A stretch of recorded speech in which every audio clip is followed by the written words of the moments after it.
Hello guys, welcome back to our channel Ajay Sharma. So in today's video, I'm going to discuss section 16 of Hindu Adoption and Maintenance Act 1956, which deals with the presumption as to registered documents relating to the adoption. Section 16, presumption as to registered documents relating to the adoption. Suppose where a child has been adopted and the adoption is recorded in a registered document, this document is signed by the two important people, the person who is giving the child in adoption and the person who is taking the child in the adoption. Let's read throughout the Bare Act.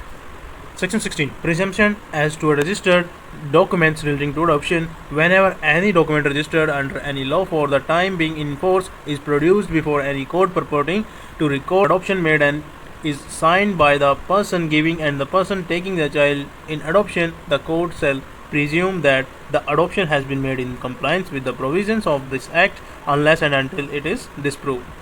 According to this section, the court will presume that the adoption is valid and has been done according to the law. This means the court does not need extra proof at the first. The document itself is the enough evidence of a valid adoption.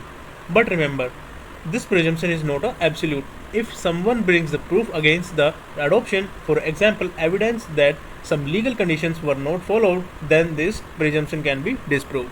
Basically, a registered adoption document signed by the both parties is a strong proof, and the court will treat it as a valid adoption unless the someone proves otherwise. So this rule makes the adoption cases easier because the registered documents are trusted as a genuine evidence. So that's all about the section 16 of Hindu Adoption and Maintenance Act. If you found this video really helpful, so don't forget to like, subscribe and share and press the bell icon for more legal updates. Okay, bye bye guys, see you in the next video.